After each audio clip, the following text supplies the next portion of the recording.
കാണൂ പരസ്യരഹിതമായ ഏറ്റവും പുതിയ എപ്പിസോഡുകൾ.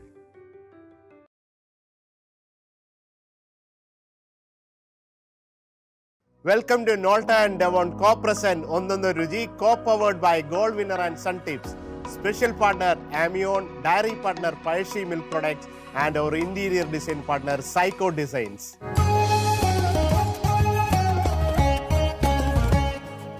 നമസ്കാരം കൂട്ടുകാരെ, ഒന്നൊന്നോ രുചിയിലെ പുതിയൊരു എപ്പിസോഡിലേക്ക് എല്ലാ പ്രേക്ഷകർക്കും സ്വാഗതം. ഇന്നത്തെ പോലെ ഇന്ന് രണ്ട് അതിഥിയാണ്. ഈ രണ്ട് അതിഥി വളരെ സ്പെഷ്യലാണ്. നമുക്ക് എല്ലാവർക്കും അറിയാവുന്ന ഡ്രാമ ജൂനിയേഴ്സിലെ രണ്ട് ഉഗ്രൻ കണ്ടസ്റ്റൻസ് ആണ്. നമുക്കവരെ സ്വാഗതം ചെയ്യാം. ബാലാമണിയും ശ്രീദേവും. സാധാരണ ഈ ഫ്ലോറിൽ അത്യാവശ്യമൊക്കെ കുക്കിംഗ് അറിയാവുന്ന ആൾക്കാരെയൊക്കെയാണ് ഇവർ കൊണ്ടുവരുന്നത്, അല്ലെ നമ്മളിങ്ങനെ വിളിക്കാറുള്ളത്. അപ്പോൾ ഈ ഡ്രാമ ജൂനിയറിലെ നിങ്ങളുടെ പെർഫോമൻസും അതിനകത്ത് പ്രൊഫൈലൊക്കെ കണ്ടപ്പോൾ കുറേ ഇതിനകത്തൊക്കെ പാചകത്തിന് ഇൻട്രസ്റ്റ്. പക്ഷെ എനിക്ക് ഇപ്പോഴും വിശ്വസിക്കാൻ പറ്റുന്നില്ല, നിങ്ങൾ കുക്ക് ചെയ്യൂ? ഞാൻ കുക്ക് ചെയ്യും. എങ്ങനെ? ലോക്ക്ഡൌൺ സമയം തൊട്ടേ കുക്ക് ചെയ്യാൻ തുടങ്ങി.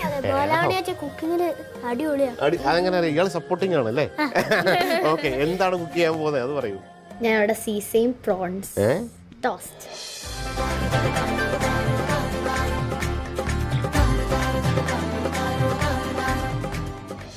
നമ്മുടെ എള്ള്, വെളുത്ത എള്ളും പ്രോണും ടോസ്റ്റും.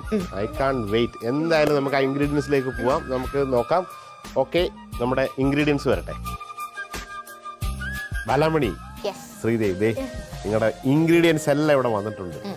ഭയങ്കര ഞാനാകെ എക്സൈറ്റ് ആയിട്ടിരിക്കുക. കാരണം ഈ ചെമ്മീൻ, കുറേ സോയാ സോസ്, അതിനകത്ത് നമ്മുടെ ഇന്ത്യൻ സാധനം, ഇൻഡോ ചൈനീസ്, കോണ്ടി, ഇതൊക്കെ വെച്ചിട്ട് ഒരു യൂണിക്കായിട്ടുള്ള ഫ്യൂഷൻ സംഭവമാണ് ചെയ്യാൻ പോകുന്നത് അല്ലേ? ഇതെങ്ങനെ കിട്ടി? ആരുടെ റെസിപ്പി? എന്താന്ന് പറ. ഇതെന്റെ വല്യമ്മയുടെ റെസിപ്പിയാണ്, സരിത വല്യമ്മയുടെ റെസിപ്പിയാണ്. ഇതിന്റെ പേര് നമ്മുടെ സീസയും പ്രോൺസ് ടോസ്റ്റ്. അയ്യോ, പേരൊക്കെ കേൾക്കുമ്പോൾ തന്നെ ആളുകൾ ഞെട്ട്. പേര് കേട്ട് കണ്ട എള്ളിനകത്ത് മുക്കി മുട്ടയും കൊഞ്ചൂടെ ബ്രെഡ് പൊരിച്ചെടുക്കുന്ന ഒരു സാധനമാണ്. പക്ഷെ പേരൊക്കെ കേൾക്കുമ്പോൾ ഭയങ്കര സ്റ്റൈലാണ്, പക്ഷെ അടിപൊളിയായിരിക്കും. നമുക്ക് നോക്കാം അല്ലേ? അപ്പൊ എങ്ങനെയാ റെസിപ്പി എങ്ങനെ ചെയ്യാൻ ഉദ്ദേശിക്കുന്നത്? എങ്ങനെയാണ്? നമുക്ക് ആദ്യം ഇതൊന്ന് അരച്ച് എന്തൊക്കെ വെച്ചിട്ട് ഇതെല്ലാം ഈ മസാല എല്ലാം വേണം. നമ്മുടെ ബ്രെഡും എള്ളും ഒഴിച്ച് ബാക്കി എല്ലാം ഒന്ന് നമുക്ക് ആദ്യം അതിന്റെ അരയ്ക്കാനുള്ള സാധനം എടുക്കാം. എന്നിട്ട് നമുക്ക് അരച്ചിട്ട് നമുക്ക് കാര്യങ്ങളൊക്കെ സംസാരിക്കാം. ചെമ്മീൻ, ഒരു കപ്പ് ചെമ്മീൻ. Okay, half cup spring onion. ഓഹോ, ഒരു മുട്ട പൊട്ടിച്ചിടണം. യെസ്. പിന്നെ 4 അല്ലി വെളുത്തുള്ളി. ഇനിയും പച്ചമുളക്, 1 ടീസ്പൂൺ സോയാ സോസ്, കുറച്ച് ജിഞ്ചർ.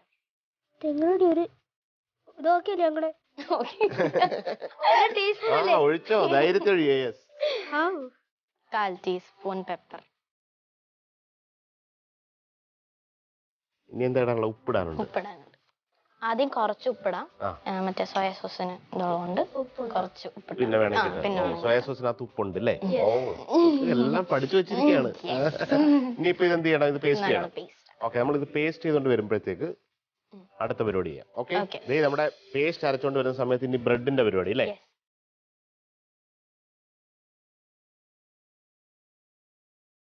ബാലാമണി, ഇത് എങ്ങനെ ഒരു ഷെഫ്മാരൊക്കെ ചെയ്യുന്ന പോലെ ഭയങ്കര പെർഫെക്റ്റ് ആയിട്ട് ഓരോ ഇതൊക്കെ എങ്ങനെ പ്രാക്ടീസ് ചെയ്തു? അതൊക്കെ എന്നെ പഠിപ്പിച്ചു തന്നു. ആര്? വല്യമ്മച്ചി. വല്യമ്മ എവിടെ ഉണ്ട്? വീട്ടിലുണ്ട്. എവിടെ? ആലപ്പുഴയില്? ആലപ്പുഴ ഹരിപ്പാട്. ഇത്രയും മോഡേൺ ആയിട്ടുള്ള സാധനമൊക്കെയാണ് ബ്രേക്ക്ഫാസ്റ്റ് ആയിട്ട് ഉണ്ടാക്കി കഴിക്കുന്നത് നമുക്ക് ഇല്ലേ? ഇതൊക്കെ അവിടെ വീട്ടിലുണ്ടാക്കി കഴിക്കുന്നതാണോ ഇതൊക്കെ? അത് വല്യമ്മ ഇടയ്ക്ക് ഉണ്ടാക്കാറുണ്ട്. ഓക്കെ, ബാലാമണിയുടെ എന്തൊക്കെയാണ് ഇഷ്ടങ്ങൾ പറയും? എനിക്ക് മെയിൻ ആയിട്ട് ആക്ടിങ്, ദെൻ കുക്കിംഗ്. കുക്കിങ്ങിന് എന്താ ഇത്ര ഇഷ്ടം? മറ്റേ ലോക്ക്ഡൌൺ ഒക്കെ വന്നില്ലേ, അപ്പം ഞാൻ നോക്കിയപ്പം എല്ലാരും കേക്കിന്റെ ഒക്കെ ഓട്ടത്തില്ലേ. എനിക്ക് കേക്കിനോടൊന്നും വലിയ താല്പര്യമില്ല. ഞാൻ ഉണ്ടാക്കിയാലും വലുതായിട്ട് ശരിയാത്തില്ല. സോ ഞാൻ ഇതുപോലെ നാടൻ തുടങ്ങി. പിന്നെ ഞാൻ ഫ്രഞ്ച് ഫ്രൈ ഉണ്ടാക്കി, പിന്നെ ദരിയുണ്ട ഉണ്ടാക്കി, ലഡു ഉണ്ടാക്കി, ജിലേബി ഉണ്ടാക്കി. ഇതൊക്കെ വീഡിയോ കണ്ടിട്ട് ഇഷ്ടപ്പെട്ട് ഇൻസ്പയർ ആയിട്ട് വീട്ടിലുണ്ടാക്കി എല്ലാവരുമായിട്ട് ലോക്ക്ഡൌൺ ഇരുന്ന് കഴിച്ചു അല്ലേ? ലോക്ക്ഡൌൺ സമയത്ത് ഞാനായിട്ടൊന്നും ഉണ്ടാക്കിയിട്ടില്ല. ഞാൻ അയൽവക്കത്തുള്ള ചേച്ചിയോട് പറയും, ചേച്ചി ഇതൊരു അടിപൊളി സാധനമാണ്, നമുക്കൊന്ന് ഉണ്ടാക്കണം എന്ന് പറയും. എന്നിട്ട് ഞാൻ കൂടെ ഉണ്ടാവുന്നൊക്കെ പറയും. തുടങ്ങിക്കഴിഞ്ഞാൽ ഞാൻ മാറി നിൽക്കും. അങ്ങനെ ഉണ്ടാക്കിയതാണ്. എനിക്ക് ഈ മുട്ടയൊക്കെ ഇഷ്ടമുണ്ട്. മാഷ്മല്ലോ ഉണ്ടല്ലോ, മറ്റേ പഞ്ഞു പോലെ ഇരിക്കുന്ന മുട്ട, അത് ഉണ്ടാക്കണം എന്ന് പറഞ്ഞ് ഉണ്ടാക്കാൻ പോയി. അപ്പോൾ അത് നല്ല പണിയാണ്, നന്നായിട്ട് ഇളക്കുമൊക്കെ വേണം. അപ്പോൾ അതൊന്നും എന്നെ കൊണ്ട് പറ്റില്ല പറഞ്ഞിട്ട് അവസാനം അത് ഫ്രിഡ്ജിൽ വെക്കണം. അത് ഞാനുണ്ട്, അത് ഞാൻ കൊണ്ടേ വെച്ചു. ഓക്കെ. നിങ്ങളുടെ വലിയൊരു നമ്മുടെ പ്രൊഫൈലൊക്കെ നോക്കിയപ്പോൾ ഭയങ്കരമായ ആഗ്രഹങ്ങളൊക്കെ ഓരോ ദിവസവും എഴുതിക്കൊണ്ട് ഇപ്പം പ്രേക്ഷകരോടൊന്ന് പറഞ്ഞാൽ ആരാവാനാണ് താല്പര്യം ഭാവിയിൽ, എന്തൊക്കെയാണ് ഒന്ന് ഒരു ഇപ്പോഴത്തെ ഇപ്പം 6ാം ക്ലാസ്സിലല്ലേ പഠിക്കുന്നത്, 6ാം ക്ലാസ്സിലുള്ള ഡ്രീം എന്ന് പറഞ്ഞേ. ഞാൻ ഡയറക്റ്റ് ചെയ്യുന്ന പടത്തിൽ ഞാൻ തന്നെ അഭിനയിച്ച് ഞാൻ പാടുന്ന പാട്ടിൽ ഞാൻ തന്നെ കമ്പോസ് ചെയ്ത് ഒരു ഗിന്നസ് വേൾഡ് റെക്കോർഡ് എടുക്കണം. ചെറിയ ആഗ്രഹങ്ങൾ. മലയാളത്തിൽ തന്നെയാണോ ചെയ്യേണ്ടത്? മലയാളം. അപ്പൊ സിനിമാ സംവിധായകനാവണം, അഭിനയിക്കണം, സംഗീത സംവിധായകനാവണം, അതുപോലെ പ്ലേബാക്ക് സിംഗർ ആവണം. വരികളൂടെ എഴുതാൻ പറ്റുമോ? ആണോ?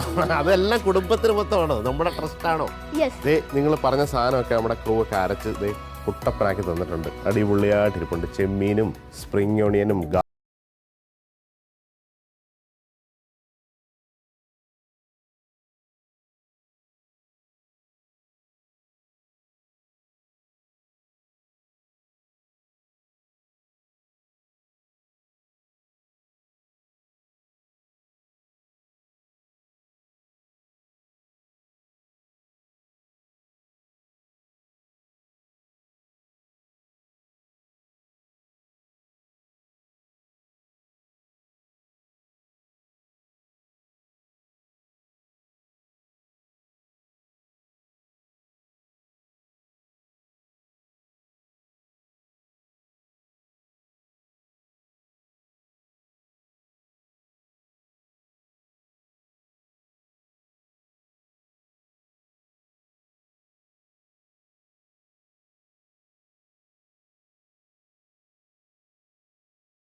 ആണോ? ഇത് വീട്ടുകാർക്കൊക്കെ സപ്പോർട്ടുണ്ടോ? അച്ഛനും അമ്മയൊക്കെ സപ്പോർട്ടാണ്? ഭാവിയിൽ ഒരു ഷെഫ് ആവാൻ വേണ്ടിയിട്ട് ഇപ്പോഴേ. കാരണം ഈ നമ്മുടെ അടുത്തൊക്കെ പിള്ളേർ, ഏതെങ്കിലുമൊക്കെ പിള്ളേർ ഇത് കണ്ടിട്ട് ഞാൻ ഷെഫ് ആവെന്ന് പറഞ്ഞാൽ ആദ്യം പറ്റില്ല എന്ന് പറഞ്ഞ് അവരെ നിരുത്സാഹപ്പെടുത്തി. ഇപ്പം മാറിയിട്ടുണ്ട്. അപ്പം അങ്ങനെ വല്ല നിരുത്സാഹപ്പെടുത്തലോ വല്ലതും ഉണ്ടോ വീട്ടിൽ നിന്ന്? ഇല്ല, കുഴപ്പമില്ല എന്നാ പറഞ്ഞത്. എനിക്ക് ഷെഫ് ആവാൻ ആഗ്രഹം. അപ്പം ഞാൻ എന്തൊക്കെയാണ് കോഴ്സൊക്കെ എടുക്കുന്നതെന്ന് പറഞ്ഞുതരാം. അയ്യോ, അത് ഉറപ്പായിട്ടും ശരിക്കും പാഷനേറ്റ് ആയിട്ട് ഷെഫ് ആവാൻ തന്നെ ആണല്ലോ. എന്നാൽ മാത്രമേ ഞാൻ പറഞ്ഞു തരുള്ളൂ. ശരിക്കും 10ാം ക്ലാസ് ഒക്കെ കഴിഞ്ഞിട്ട് ഒരു +2 നമുക്കറിയാമല്ലോ. +2 കഴിഞ്ഞിട്ടാണ് ഇതിന്റെ ഒരു ഐച്ഛിക വിഷയമായിട്ട് നല്ലൊരു ഷെഫ് ആവാനാണ് ആഗ്രഹമെങ്കിൽ ഇന്ത്യയിൽ ഒരുപാട് സംവിധാനങ്ങളുണ്ട്. അപ്പം ഇന്ത്യ ഗവൺമെന്റിന്റെ തന്നെ IHM, institute of hotel management എന്ന് പറഞ്ഞൊരു കോഴ്സ് ഉണ്ട്. അതല്ലാതെ ഒരുപാട് പ്രൈവറ്റ് കോളേജുകളുണ്ട്. അതിന്റെ ഒരു 4 വർഷത്തെ ഒരു ബിരുദമാണ്. അപ്പോൾ ഇൻസ്റ്റിറ്റ്യൂട്ട് ഓഫ് ഹോട്ടൽ മാനേജ്മെന്റിൽ നിന്ന് ഷെഫ് ആവാൻ വേണ്ടി അത് 4 ഡിഫറെൻ്റ് ആയിട്ട് ഹോട്ടലിൻ്റെ എല്ലാ മാനേജ്മെൻറ്റ് ഡിപ്പാർട്ട്മെൻറ്റുകൾ നമുക്ക് പഠിക്കാൻ പറ്റും. Housekeeping, front office, food service, അല്ലെങ്കിൽ ഫുഡ് പ്രൊഡക്ഷൻ. എന്നിട്ട് ഫുഡ് പ്രൊഡക്ഷൻ എന്ന് പറഞ്ഞത് ഫോക്കസ് ചെയ്തിട്ട് ഈ 4 വർഷം പഠിച്ചു കഴിഞ്ഞ് 1 വർഷത്തെ ഒരു ട്രെയിനിങ് ഒക്കെ കഴിച്ച് ഏതെങ്കിലുമൊക്കെ ഒരു 5 സ്റ്റാർ ഹോട്ടലിൽ ഓൺ ജോബ് ട്രെയിനിങ്, അത് കഴിഞ്ഞിട്ട് ജോലി ചെയ്തൊരു കിച്ചണിൽ കോമി എന്ന് പറഞ്ഞിട്ടൊരു പൊസിഷൻ ഉണ്ട്. അങ്ങനെ കോമിയിട്ടായി, പിന്നീട് CDP ആയി, പിന്നെ ഷെഫായി, പിന്നെ എക്സിക്യൂട്ടീവ് ഷെഫ്, അങ്ങനെ നിരവധി പൊസിഷൻ കിട്ടും. അങ്ങനെയാണ് ഷെഫ് ആവുന്നത്. ഓക്കെ, ഇനി നമുക്ക് പൊരിച്ചെടുക്കുന്നതിന് മുമ്പ് എനിക്ക് ചോദിക്കണ്ട, നിങ്ങളുടെ ഈ ഡ്രാമ ജൂനിയർ കണ്ടിട്ട് ഭയങ്കരമായിട്ട് ഞാൻ അങ്ങ് എക്സൈറ്റഡ് ആയി. ഭയങ്കര ഇത്ര ചെറുപ്പത്തിൽ പിള്ളേരൊക്കെ വലിയ ഈ കലാകാരന്മാരെന്നൊക്കെ പറഞ്ഞിട്ട് ഈ അഭിനയമൊക്കെ പറഞ്ഞൊരു 16-17 വയസ്സ്, അല്ലെങ്കിൽ പിന്നീട് ഈ ഫിലിം ഇൻസ്റ്റിറ്റ്യൂട്ടിലൊക്കെ പോയി പഠിച്ചിട്ട് ചെയ്യുന്ന കാര്യമാണ് നിങ്ങൾ പേരും ചെയ്യുന്നത്. ഇതെങ്ങനെയാണ് അവിടെ ഷോയ്ക്ക് വേണ്ടിയിട്ട് നിങ്ങൾ എങ്ങനെ പ്രിപ്പയർ ചെയ്യുന്നു? കറക്റ്റ് ലൈവായിട്ട് ഡിഫറെൻറ്റ് സബ്ജക്റ്റുകളൊക്കെ നമ്മൾ 6 ദിവസം മുമ്പ് നമുക്ക് സ്ക്രിപ്റ്റ് കിട്ടും. സ്ക്രിപ്റ്റ് കുറച്ചുണ്ടാവും, അത് നമ്മൾ പഠിക്കുക. പഠിച്ചിട്ട് അതിന്റെ അപ്പുറത്തെ ദിവസം ഗ്രൂമിങ് തുടങ്ങും. ഗ്രൂമിങ് അങ്ങനെ കുറെ ദിവസം കഴിഞ്ഞിട്ട് ഈ ഷൂട്ടിന്റെ 2 ദിവസം മുന്നേ മ്യൂസിക് വെച്ച് റിഹേഴ്സൽ ചെയ്യും. മ്യൂസിക് വെച്ച് ആ ടൈമിംഗ് ഒക്കെ നോക്കി റിഹേഴ്സൽ ചെയ്യും. പിന്നെ ഷൂട്ടിന്റെ മുന്നേത്തെ ദിവസം നമ്മൾ ഫ്ലോറിൽ പോയി കോസ്റ്റ്യൂം ഒക്കെ ഇട്ട് സ്റ്റേജ് റിഹേഴ്സൽ ചെയ്യും. അത് കഴിഞ്ഞിട്ടാണ് നമ്മൾ ലൈവ് പെർഫോം ചെയ്യാൻ പോകുന്നത്. ഇപ്പൊ ഏകദേശം എത്ര ഷോ ചെയ്തിട്ടുണ്ട് ഇപ്പൊ നമ്മള് കുറച്ച് ചെയ്തിട്ടുണ്ട്, ഒരു 5ന് മുകളിൽ ചെയ്തിട്ടുണ്ട്. ഒരു 2 സിനിമ ഇപ്പൊ ഇത് കണ്ടിട്ട് ഒരു സംവിധായം വിളിച്ചിട്ട് തന്നു കഴിഞ്ഞപ്പോ ചെയ്യാൻ റെഡിയാണോ? റെഡിയാണ്. ഉറപ്പാണോ? പറഞ്ഞു നിങ്ങൾ റെഡിയാണെന്ന് ആരെങ്കിലും ആണോ? 2 റെഡിയാണ്. ഓക്കെ, ഇതേ പാൻ ചൂടായിട്ടുണ്ട്. ഇനി എങ്ങനെ കുക്ക് ചെയ്യാൻ പോകുന്നത് എങ്ങനെയാന്ന് പറയും? Sunflower oil.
സ്നാക്കായിട്ടാണ് അല്ലേ? അയ്യോ, ഒരു ഇൻഗ്രീഡിയന്റ് എന്ത് ഇൻഗ്രീഡിയന്റ്? അങ്കിൾ എപ്പോഴും പറയത്തില്ലേ, അവസാനമായി ഓക്കെ, അത് വിതറാൻ മാറിപ്പോയില്ലേ? എന്നാലും കുഴപ്പമില്ല. കാണുമ്പോൾ നമുക്ക് അതിനകത്ത് നിങ്ങളുടെ സ്നേഹമൊക്കെ ഓൾറെഡി ഇതിനകത്ത് ഉണ്ട്. നമുക്ക് കാണുമ്പോൾ തന്നെ അറിയാമായിരുന്നു. ഇനിയിപ്പം ഈ ബാക്കി വന്ന സാധനമില്ലേ, അത് വെച്ച് നമുക്ക് ഒരു ബജ്ജി ഉണ്ടാക്കാം. അപ്പൊ ഈ ബാക്കി വരുന്ന സാധനം വെച്ച് ഈ ബ്രെഡിന്റെ ബജി ഉണ്ടാക്കും. ഇതൊക്കെ ഒരു ഷെഫിന്റെ ഏറ്റവും നല്ല ക്വാളിറ്റിയാണ്. അപ്പൊ അത് ഓൾറെഡി നിങ്ങൾക്ക് കിട്ടിയിട്ടുണ്ട്. അപ്പൊ എന്തായാലും ബാലാമണി ഒരു ഷെഫ് ആവുമെന്ന് എനിക്ക് ഉറപ്പാണ്. അങ്കിളെ, എനിക്കൊരു സംശയം ചോദിക്കാനുണ്ട്. പറയൂ. അല്ല, ഈ അങ്കിളിനെ ആരായി കുക്കിംഗ് പഠിപ്പിച്ചേ? എന്നെ കുക്കിംഗ് അങ്ങനെ ആരും ശരിക്കും പഠിപ്പിച്ചില്ല. നമ്മൾ ഇതെല്ലാം വീട്ടിൽ നിന്ന് അമ്മയും അച്ഛനൊക്കെ ഉണ്ടാക്കുന്ന, അല്ലെങ്കിൽ അവരുടെ കൂടെ നിന്ന് ഉണ്ടാക്കുന്ന കണ്ട് പഠിച്ചു. പിന്നെ ഇതൊരു പ്രൊഫഷനായിട്ട് പോയി നേരത്തെ പറഞ്ഞ പോലെ ഒരു റെസ്റ്റോറൻറ്റിൽ ജോലി ചെയ്ത് കിച്ചണിൽ പോയിട്ട് പഠിച്ചു തുടങ്ങിയതാണ്. പിന്നെ ഇങ്ങനെ കണ്ടിന്യൂസ് ആയിട്ട് പറഞ്ഞില്ലേ, സംവിധാനമൊക്കെ ആവുമെന്ന് പറഞ്ഞ ആഗ്രഹത്തിൽ നമ്മൾ ഇതുപോലെ ഷെഫ് ആവണമെന്ന് ആഗ്രഹത്തിൽ നിന്നും ആയി. കഴിക്കട്ടെ? ഒരെണ്ണം കഴിക്കുക. എന്തായാലും ഒരു കമ്പനിക്ക് കൊടുക്കുക. 2 പേരോടൊക്കെ ഒരുമിച്ച് കഴിച്ചിട്ട് നമുക്ക് പറയാം. കഴിച്ചു നോക്ക്. അല്ല, അത് എനിക്ക് അത്ര ധൈര്യം പോരാ. നിങ്ങളൊന്ന് കഴിച്ചേക്ക്. കഴിക്ക്. എന്നാലും ഒന്ന് കഴിക്ക്.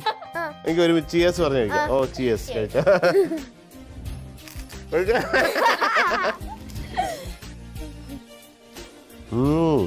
കഴിക്കൂ. അടിപൊളിയാ, സൂപ്പർ.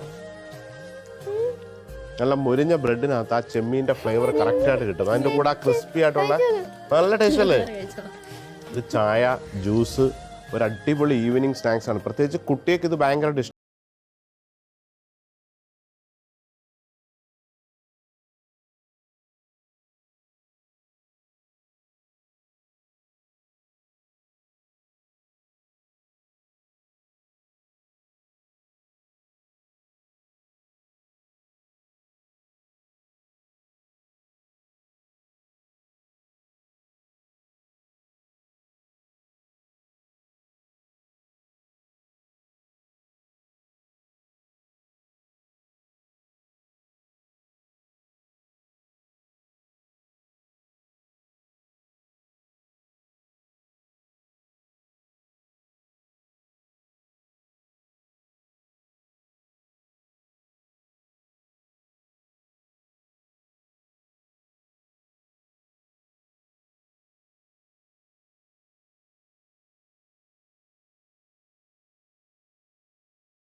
ഒന്നൊന്ന രുചി അങ്ങനെ വിജയകരമായിട്ട് ഇങ്ങനെ മുന്നോട്ട് പോവുകയാണ്. അപ്പോൾ അതിനായിട്ട് നമ്മളെ സപ്പോർട്ട് ചെയ്ത കുറേ ആൾക്കാരുണ്ട്. ഈ ഒരു ജേണിയിൽ നമ്മുടെ ഒരു പ്രധാന സപ്പോർട്ടും സ്പോൺസറുമായ ഒരു ബ്രാൻഡാണ് നോൾട്ട.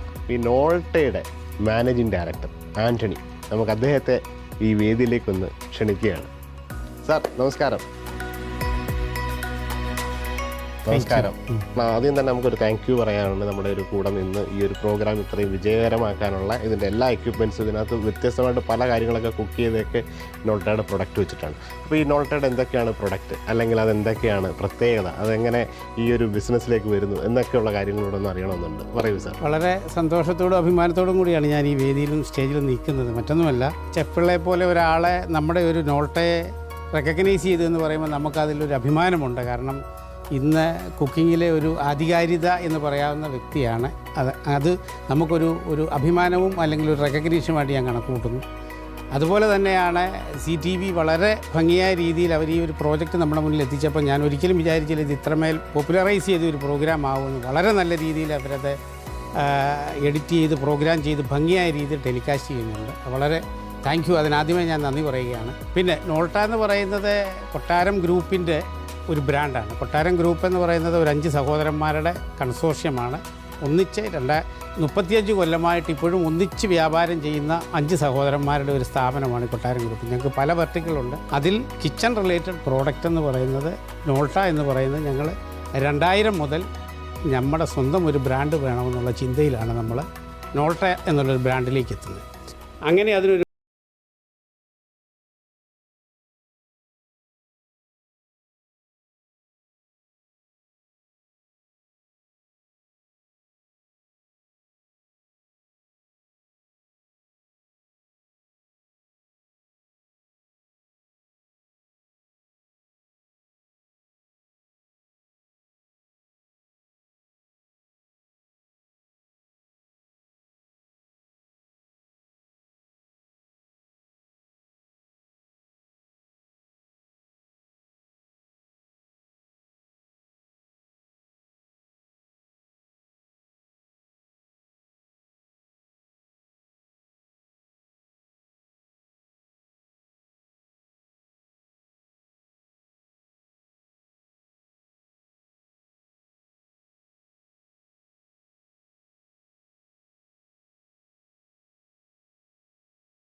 വീണ്ടും ഒരു പുതിയ റെസിപ്പി. ഈ റെസിപ്പി എല്ലാവർക്കും ഇഷ്ടപ്പെടുന്നതാണ്. കണവ വെച്ചിട്ടാണ്, സ്ക്വിഡിൻ്റെ ഒരു പൊരിയലാണ്. അപ്പോൾ ആദ്യം അതിന് വേണ്ടിയിട്ട് നമ്മൾ അരപ്പ് റെഡിയാക്കാനായിട്ട് തേങ്ങ, മഞ്ഞൾപ്പൊടിയും ലേശം മുളക് പൊടി, കുറച്ച് കുരുമുളക് പൊടി, ഒരു നുള്ള് ജീരകം,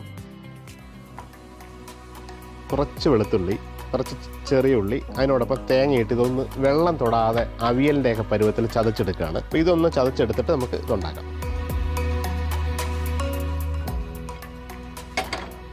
അപ്പോൾ സ്ക്വിഡ് നമ്മൾ പൊരിയൽ ഉണ്ടാക്കാനായിട്ട് ആദ്യം ഒരു പാനിനകത്ത് വെളിച്ചെണ്ണ ഒഴിച്ച് അതിൻ്റെ താളിപ്പാണ്. അതിനകത്ത് സ്ക്വിഡ് ഇട്ട് ഒന്ന് വഴറ്റിയെടുക്കുമ്പോൾ അരപ്പിട്ട് ഒതുക്കിയാണ് ഇതെടുക്കുക. ആദ്യം തന്നെ വെളിച്ചെണ്ണയാണ് ഒഴിക്കുന്നത്. അങ്ങനെ പൊരിയലിൻ്റെ അരപ്പ് റെഡി ആയിട്ടുണ്ട്. ഇതിനകത്ത് ഒട്ടും വെള്ളം ഒഴിച്ചിട്ടില്ല. തേങ്ങ, വെളുത്തുള്ളി, ജീരകം, മഞ്ഞൾപ്പൊടി, മുളക് പൊടി, കുരുമുളക് പൊടി. ഈ അരപ്പ് റെഡിയാണ്. ഇനി നമുക്ക് ഇതെങ്ങനെ താളിക്കും നോക്കാം. ആദ്യം എണ്ണ ചൂടായുമ്പോൾ കുറച്ച് കടുക്, അതിനോടൊപ്പം ലേശം ഉഴുന്നും കടുകും നന്നായിട്ടൊന്ന് പൊട്ടുമ്പോൾ അതിനകത്തേക്ക് ചെറിയ ഉള്ളി, പച്ചമുളക്, കറിവേപ്പില.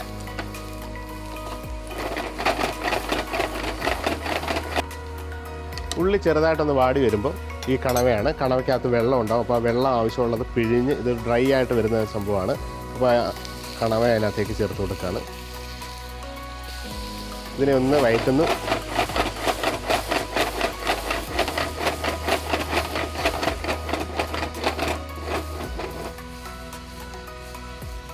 സ്ക്വിഡ് അങ്ങനെ